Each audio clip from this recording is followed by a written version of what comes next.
Cuando era un estudiante universitario, un profesor muy apreciado nos enseñó: la información es poder, la información te da poder. Y bueno, eso me quedó sonando y pues esta frase realmente llegó a formar parte de mi vida. Pero cuando este profesor nos dio esta enseñanza, no existían los fake news, las noticias falsas. Y por esto en este último tiempo tengo la certeza que no es solamente tener la información, sino la información correcta, la información apropiada, una información que sea segura, que sea confiable, es lo que nosotros necesitamos. Terminando el año pasado, nosotros como familia pudimos comprobar esta realidad. ¿Por qué? Porque hicimos un viaje a una ciudad donde nunca habíamos ido y entonces nos guiamos a través de una de estas apps que le van a uno mostrando el trayecto, el camino. Pero en un momento en el que nosotros íbamos muy tranquilos confiando en la información que nos estaba dando esta app, resulta que hubo alguna demora o algún problema con el satélite y la información que nos dio nos llegó mal.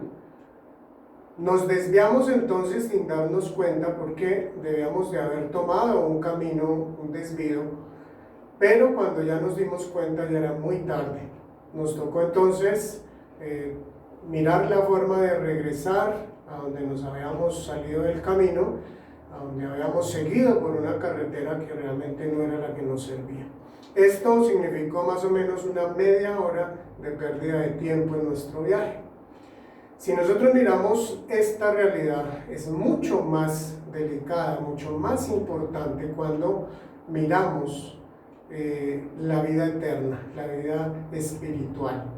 Es algo que va a tener una trascendencia aún mayor.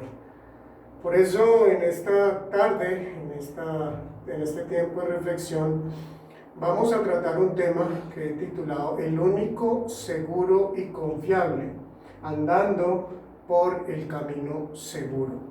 Miremos esta carretera, es una carretera que nos muestra un camino seguro, nos da confianza, ¿cierto? Es lo que nosotros necesitamos entonces, seguir un camino seguro para tener un fin realmente apropiado, el que queremos. Así que esta tarde vamos a tratar 4 temas principales. El único seguro y confiable. Vamos a tratar estos 4 temas. Los últimos tiempos va a ser el primer tema, el segundo, la muerte, y el tercero, el juicio, y el cuarto, la creación renovada. Son 4 temas centrales que son fundamentales en nuestra fe, en nuestra relación con Dios. Cada tema daría para hablar muchas cosas, pero los vamos a ver de una manera corta, rápida y, como se dice, sustanciosa.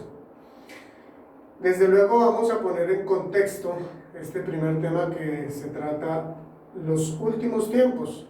Tenemos que remitirnos entonces a la narración que nos hace la Biblia del inicio, del principio de nuestros tiempos. Se encuentra en Génesis 1:1 y es el primer tema que podemos encontrar, la creación. Es el inicio que podemos nosotros encontrar, que la Biblia nos muestra.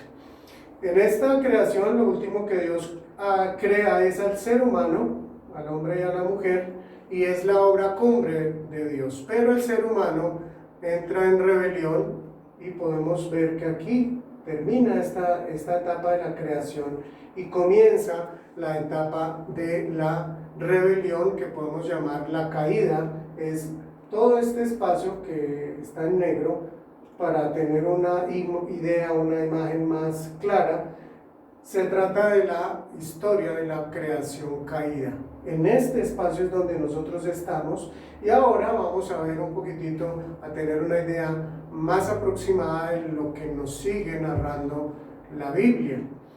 Entonces encontramos que unos años más adelante, un tiempo después de la rebelión que el ser humano ha caído, aparece un personaje que llamamos Abraham, y Dios le da una misión a Abraham. Aparece en el capítulo 12 y podemos encontrar allí en el capítulo 12, versos 2 y 3, que Dios le da una promesa a Abraham, que a partir de él va a formar un gran pueblo. Este tiempo, este espacio de tiempo de la caída, podemos encontrar el presente siglo, ese es un nombre que le podemos dar. ¿Por qué? Más adelante entenderemos, porque más adelante también encontramos un título a una etapa diferente. Entonces Dios le da esa promesa a Abraham de formar un pueblo a partir de sus 12 hijos, que es lo que llamamos y conocemos como las 12 tribus de Israel. Es allí en este lapso de tiempo que Dios forma la nación de Israel. Y más adelante entonces aparece un personaje que nosotros conocemos con el nombre de Moisés, y encontramos que tiene un papel importante, libera a Israel de la esclavitud, Dios a través de Moisés. Y allí en Éxodo 20, Dios le entrega las tablas de la ley, un aspecto también central en esta historia, y es sobre esta ley que el pueblo de Israel se va formando. Vamos entonces a dar un salto grande y nos dirigimos entonces a la primera venida de Jesús. La primera venida de Jesús, que se da en el inicio del siglo primero de nuestra era. Esa primera venida entonces se da también en un espacio y un tiempo. Jesús viene, Dios hecho hombre, se encarna, Él nace, Él crece y viene a entregar su vida por nosotros los pecadores. La vida entonces de Jesús se desarrolla en un espacio de cerca de unos 30 años, y cuando Él inicia el ministerio público, Él se une, Él trabaja con 12 personajes principalmente, que son los 12 apóstoles, y a partir de ahí se inicia entonces un grupo que más adelante va a formar la iglesia. Jesús entonces al final de su vida va a la cruz y allí resucita al tercer día. Antes de ascender, Jesús al resucitar entonces da una instrucción al pueblo, a sus seguidores, a sus discípulos, a los creyentes, que encontramos en Mateo 28, 19 y 20, y se ha llamado la Gran Comisión. Veremos que este ya viene a ser el quinto aspecto en esta historia que hasta ahora estamos viendo. Primero la creación, después la rebelión, después la misión que Dios le da a Abraham, luego la entrega de las tablas de la ley, y viene entonces Jesús a entregar su vida en la cruz por nosotros los pecadores, y antes de ascender al cielo da unas instrucciones como quinto aspecto que podemos llamar la Gran Comisión. Mateo 28, 19 al 20 entonces dice así: por tanto vayan y hagan discípulos de todas las naciones, bautizándolos en el nombre del Padre y del Hijo y del Espíritu Santo, enseñándoles a obedecer todo lo que les he mandado a ustedes, y les aseguro que estaré con ustedes siempre hasta el fin del mundo. Jesús entonces le da esta misión a la iglesia que está a punto de formarse, y Él asciende. Enseguida viene el Espíritu Santo. Esta venida del Espíritu Santo es la que ha sido considerada como el inicio formal de la iglesia. Es por el Espíritu Santo que nosotros podemos tener esa nueva vida en Cristo. Entonces miremos, la iglesia se forma a partir de este grupo de creyentes que Jesús formó, y encontramos dos textos. Este triángulo, esta forma azul, es la que representa la iglesia a través de los tiempos. Aquí vemos abajo entonces el nombre de este tiempo de la iglesia. En Juan 1, 12 encontramos que dice: mas a cuantos lo recibieron, a los que creen en su nombre, en el nombre de Jesús, les dio el derecho de ser hijos de Dios. Es cuando nosotros recibimos a Jesús como nuestro Señor y Salvador, que nosotros nacemos de nuevo por la obra del Espíritu Santo en nosotros, y entramos a formar parte de la iglesia. Así que si tú eres creyente, nosotros, tú y yo, hoy nos encontramos Aquí lo puse en cualquier lugar, podía haber sido un poco más atrás, un poco más adelante. Simplemente es para mostrar que formamos parte de la iglesia, ese plan de Dios para, a partir de la venida del Espíritu Santo, llevar el mensaje de salvación, el Evangelio. Y encontramos en 1 Pedro 2:20 un texto muy especial, muy hermoso, que nos está hablando de la iglesia. Perdón, 1 Pedro 2:9 y 10. Dice así: el Señor nos está hablando a los creyentes, a los que formamos parte de su iglesia. Dice: pero ustedes son linaje escogido, real sacerdocio, nación santa, pueblo que pertenece a Dios, para que proclamen las obras maravillosas de aquel que los llamó de las tinieblas a su luz admirable. Ustedes antes ni siquiera eran pueblo, pero ahora son pueblo de Dios. Antes no habían recibido misericordia, pero ahora ya la han recibido. Este hermoso texto nos está diciendo entonces que ocupamos un lugar central en esta etapa de la historia, en los planes de Dios. Nosotros somos un pueblo especial que Dios nos ha adquirido, Dios ha entregado a su Hijo Jesucristo para formar este pueblo.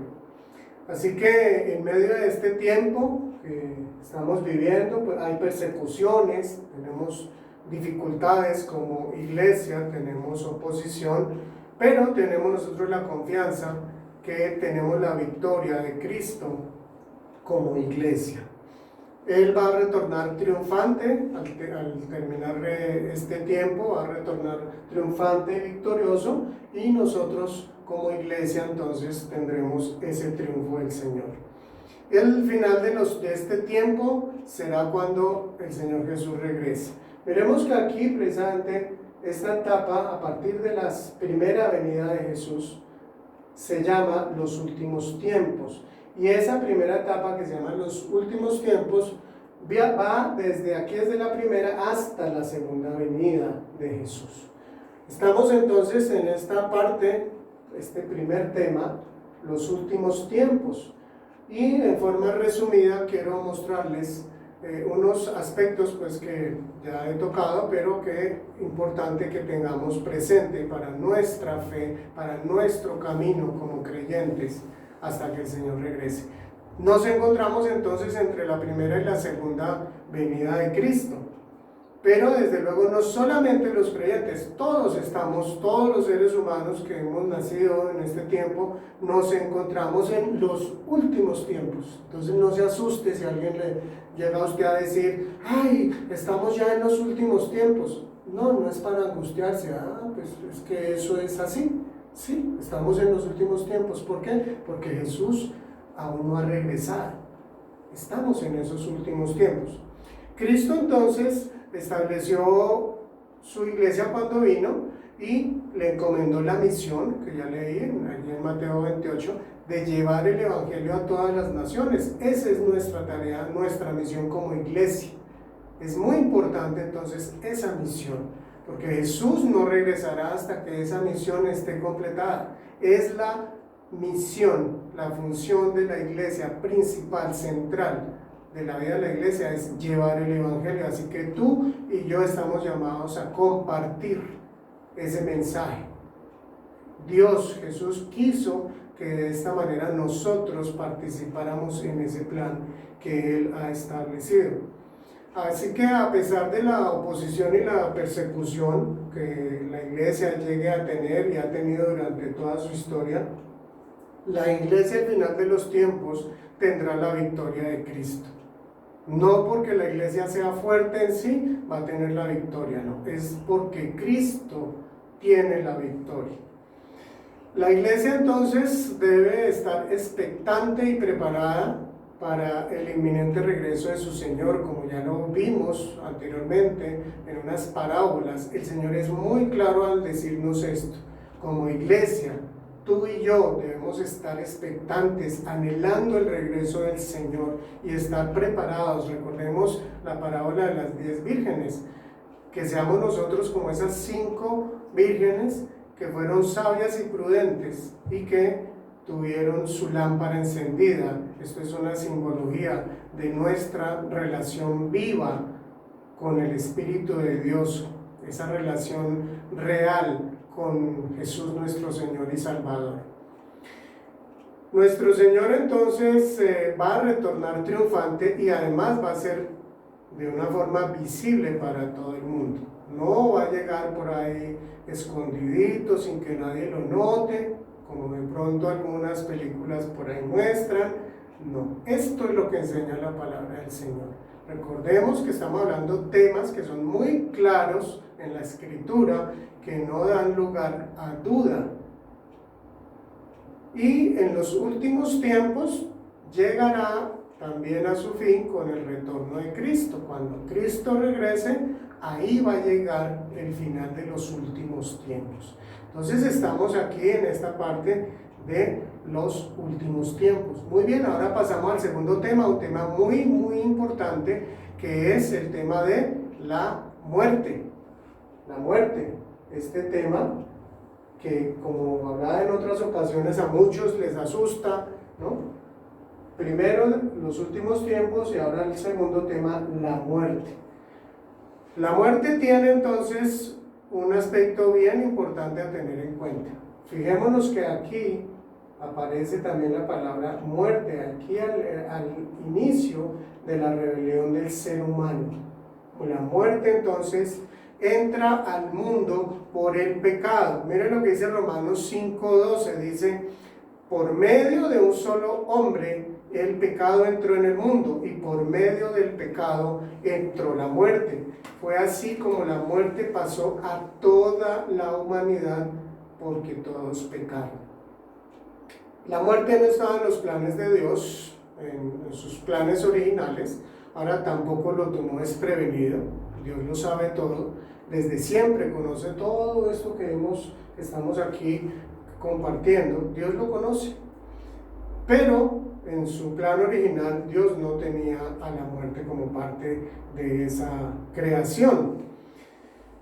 Así que todos los seres humanos que hemos nacido después de Adán y Eva, que se rebelaron contra Dios, pues morimos, tal como Dios se lo había advertido allí en el Edén a ellos.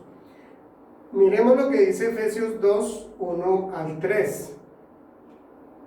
En otro tiempo ustedes estaban muertos en sus transgresiones y pecados, en los cuales andaban conforme a los poderes de este mundo. Se conducían según el que gobierna las tinieblas, según el espíritu que ahora ejerce su poder en los que viven en la desobediencia. En este tiempo también todos nosotros vivíamos como ellos. Por eso este texto, este versículo que dice aquí, Filipenses 1:21-23, es un texto central que nos es importante tenerlo claro, tenerlo entendido, porque nos está diciendo que nosotros, los seres humanos, cuando no hemos aceptado a Cristo, estamos bajo el gobierno del enemigo, de Satanás. Estamos viviendo en tinieblas. Repito este texto, dice: en otro tiempo ustedes estaban muertos en sus transgresiones y pecados. Pablo le está hablando a nuevos creyentes. Dice: vivían muertos en sus transgresiones y pecados, en los cuales andaban conforme a los poderes de este mundo, se conducían según el que gobierna las tinieblas.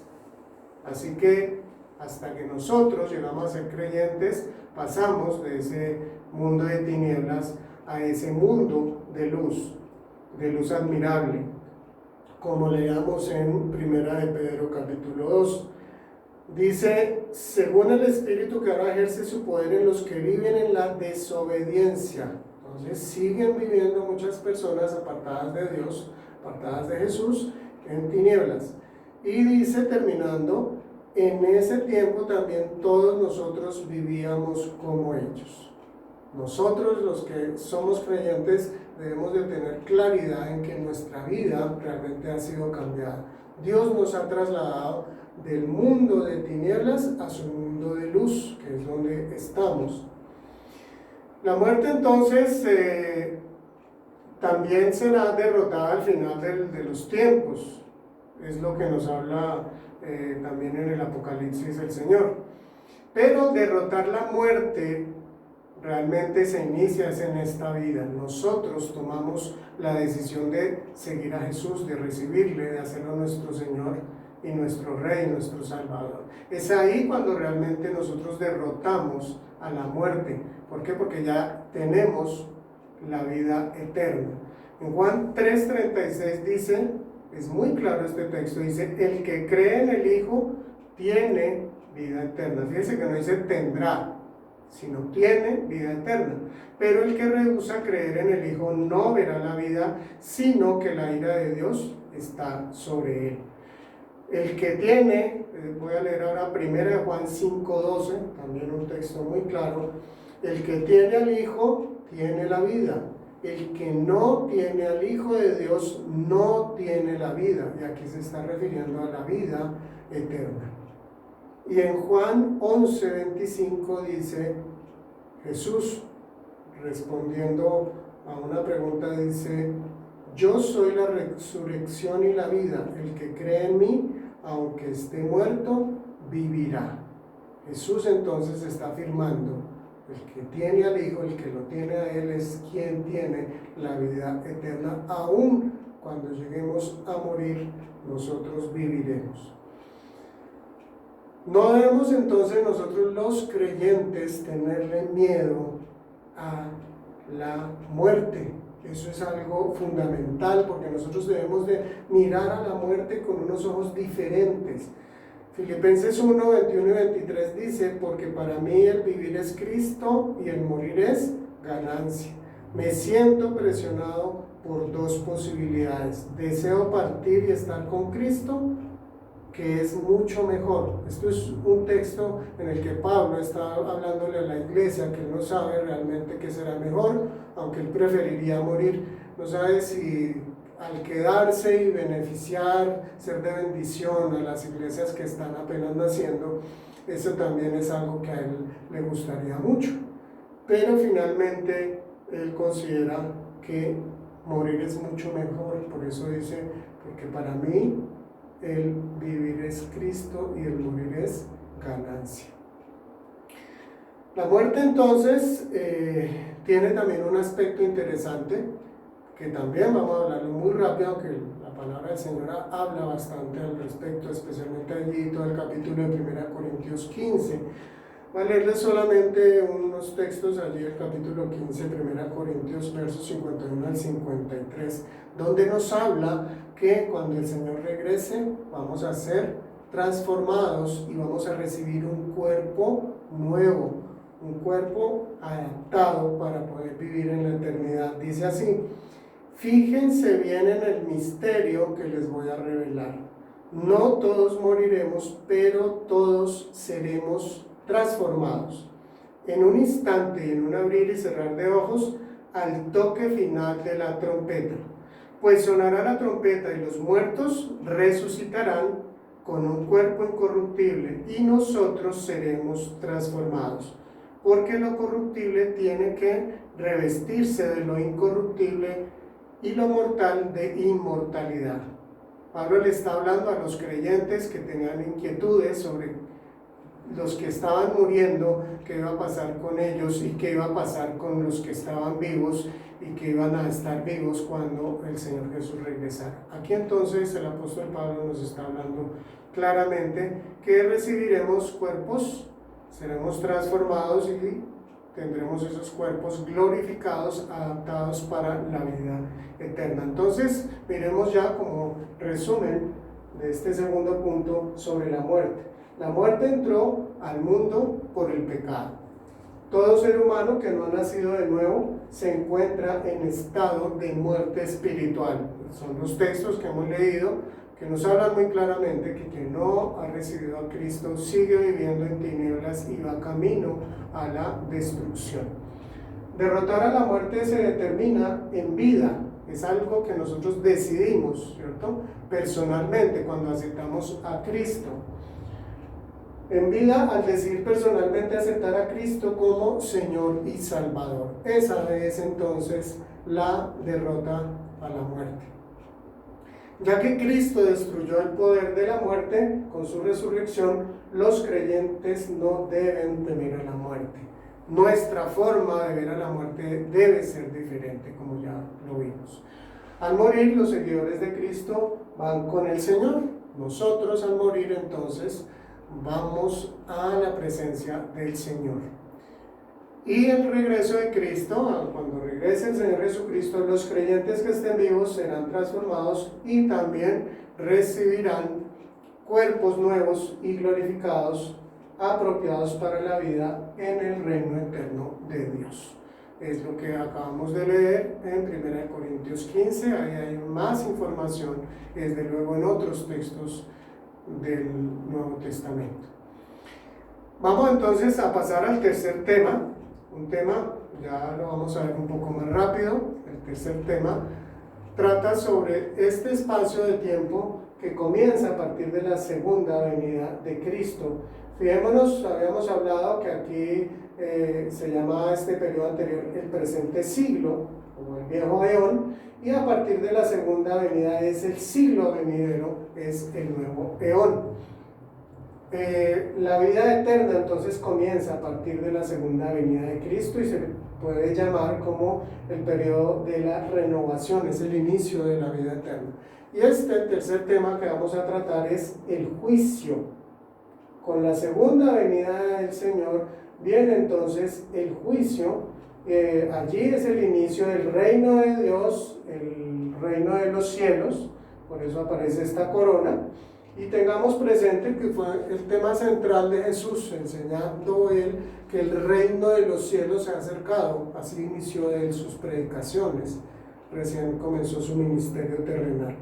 Entonces el juicio pues es un tema que nos está hablando sobre Dios, la realidad de quién es Dios y de quiénes somos nosotros los seres humanos. Alguien ha llamado el juicio, si ustedes se fijan acá, dice, es la bisagra, el juicio es la bisagra del tiempo anterior de lo que nosotros estamos viviendo hoy, como lo conocemos el tiempo, y la eternidad. A partir de esta venida del Señor Jesús y el juicio, entonces comienza la eternidad. Y ese tiempo, como nosotros lo hemos conocido hasta ahora, cambiará, será ya diferente. Entonces, tengamos presente este juicio, ¿quién lo va a hacer? Pues Jesús. Dios mismo va a hacer el juicio.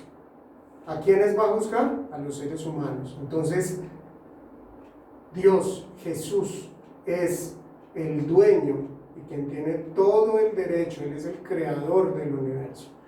Él tiene todo el derecho de ser quien juzga a nosotros, las criaturas, los que fuimos creados, los seres humanos, somos creación de Dios. Entonces, nos habla de quién es Dios, que Dios es el Dios de poder, el dueño del universo.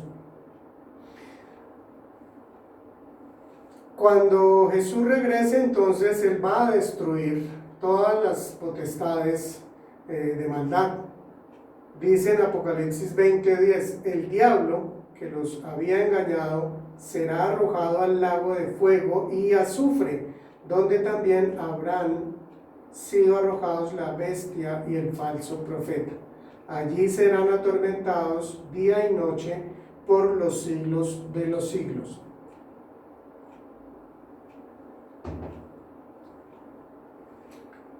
Los creyentes entonces, que formamos parte de la iglesia, iremos a morar con el Señor, pero por el otro lado, quienes lo han rechazado, quienes han rechazado a Jesús, serán entonces condenados al castigo eterno en el infierno. Serán separados para siempre de la presencia de Dios. Este es un tema que de pronto no nos gusta tocar así muy seguido, pero importante. Por ejemplo, el texto de 2 Tesalonicenses dice en el capítulo 1, 7 al 9, dice: esto sucederá cuando el Señor Jesús se manifieste desde el cielo entre llamas de fuego, con sus poderosos ángeles para castigar a los que no reconocen a Dios ni obedecen el Evangelio de nuestro Señor Jesús. Ellos sufrirán el castigo de la destrucción eterna, lejos de la presencia del Señor y de la majestad de su poder. Otro texto, Apocalipsis 20:15, dice: aquel cuyo nombre no estaba escrito en el libro de la vida era arrojado al lago de fuego. Toda persona que le da la espalda a Dios, que le da la espalda a Jesús, continuará su camino hacia la destrucción. No seguirá este camino que es el que nos muestra la palabra respecto a la iglesia, que va camino hacia la presencia de Dios, no, irá camino hacia la destrucción, hacia la condenación eterna. Y nosotros como creyentes compareceremos ante el trono de Jesús, pero no para ser condenados o ser salvos, sino para recibir conforme a lo que nosotros hayamos hecho. Dice en Apocalipsis 20:10, porque es necesario que todos comparezcamos, está hablando de los creyentes, que todos comparezcamos ante el tribunal de Cristo, para que cada uno reciba lo que le corresponda según lo bueno o malo que haya hecho mientras vivió en el cuerpo. Tengamos entonces estos aspectos presentes para nuestra vida, ¿no? El tema del juicio es algo que forma parte de esos aspectos que Dios nos ha revelado, que quiso revelarnos a los creyentes como aspectos principales. El juicio entonces, el juicio final, es la bisagra entre el tiempo y la eternidad. El juicio nos habla de quién es Dios y quién es el ser humano. Cuando Cristo regrese, destruirá todas las potestades de maldad. Todos aquellos que han rechazado a Cristo serán condenados al castigo eterno en el infierno y serán separados para siempre de la presencia de Dios. Los creyentes comparecerán ante el trono de Cristo para ser examinados y recibir según lo que hayamos hecho. Pues bien, entonces ya entramos al cuarto y último tema, que va a ser la creación renovada. Este cuarto tema, la creación renovada. Nosotros llegaremos entonces a la presencia del Señor. La iglesia llegará a la presencia del Señor, pues una iglesia formada por todos los tipos de razas, de culturas, de etnias, diríamos de todas las naciones. Llegaremos entonces a la presencia del Señor y reinaremos con Él. Dice Apocalipsis 5, 6 y 10. Aquí lo vemos, Apocalipsis 5 dice así, en forma resumida: entonces vi a un cordero que estaba de pie y parecía haber sido sacrificado. Se acercó y recibió el rollo de la mano derecha del que estaba sentado en el trono. Cuando lo tomó, los 4 seres vivientes y los 24 ancianos se postraron delante del cordero, y entonces entonaron este nuevo cántico: digno eres de recibir el rollo escrito y de romper sus sellos, porque fuiste sacrificado y con tu sangre compraste para Dios gente de toda raza, lengua, pueblo y nación. De ellos hiciste un reino, los hiciste sacerdotes al servicio de nuestro Dios y reinarán sobre la tierra. Así que como iglesia, los creyentes, iremos a la presencia del Señor y reinaremos con el Señor Jesús por la eternidad. Esta creación renovada, desde luego lo será por Dios mismo, será renovada por Dios. Él va a renovar todas las cosas, y además el dolor y el sufrimiento y la muerte serán abolidos. Lo encontramos en Apocalipsis 21, 3 al 5, que dice así: oí una potente voz que provenía del trono y decía: aquí entre los seres humanos está la morada de Dios. Él acampará en medio de ellos y ellos serán su pueblo. Dios mismo estará con ellos y será su Dios. Él les enjugará toda lágrima de los ojos. Ya no habrá muerte, ni llanto, ni lamento, ni dolor, porque las primeras cosas han dejado de existir. El que estaba sentado en el trono dijo: yo hago nuevas todas las cosas. Precioso todas estas promesas, todo esto que el Señor nos ha revelado. Qué importante tenerlas presentes en nuestra vida diaria, en medio de dificultades, de problemas, para poder ver desde la óptica del Señor lo que Él nos ha revelado. Entonces, como resumen a esta cuarta parte, la creación renovada, los hijos de Dios provenientes de todas las naciones se unirán a Cristo y reinarán con Él en la gloria. Dios renovará todas las cosas. El dolor y el sufrimiento y la muerte serán abolidos. Todo esto que nos causa tanto sufrimiento, especialmente la muerte, será también abolida. Ya viviremos en una eternidad muy diferente a lo que estamos viviendo y conforme a lo que Dios quería desde el principio. Los redimidos serán reunidos en el nuevo cielo y la nueva tierra, y allí vivirán en la presencia de Dios y le adorarán por siempre. Aquí un solo detallito ya casi para terminar. No pensemos que el estar adorando a Dios es como esos cuadros por ahí del medioevo, donde muestran angelitos que somos supuestamente nosotros no somos ángeles, nosotros somos y seguiremos siendo seres humanos, transformados, renovados, glorificados, pero seres humanos, y no estaremos tocando arpas. Varias de las escrituras, especialmente en el Antiguo Testamento, nos muestran que va a haber actividad en la eternidad. No vamos a estar saltando de nube en nube como muestran esos cuadros, tocando arpas y como angelitos regordeticos, no. Vamos a desarrollar una tarea también, una función importante que ya el Señor nos mostrará. Por eso entonces, mis hermanos, les recuerdo esta historia especial, que es la que nos narra la Escritura. Estos 4 aspectos no más que tratamos hoy son aspectos centrales que debemos de tener claros para poder nosotros andar en esta ruta de la vida. Por eso recordemos el título de hoy: el único seguro y confiable, para que nosotros andemos por el camino seguro. Esa información segura y confiable nos la da Dios. Ese camino seguro y confiable es Dios mismo. Jesús nos dijo en el Evangelio de Juan 14:6, Jesús le contestó: yo soy el camino, la verdad y la vida. Nadie puede ir al Padre si no es por medio de mí.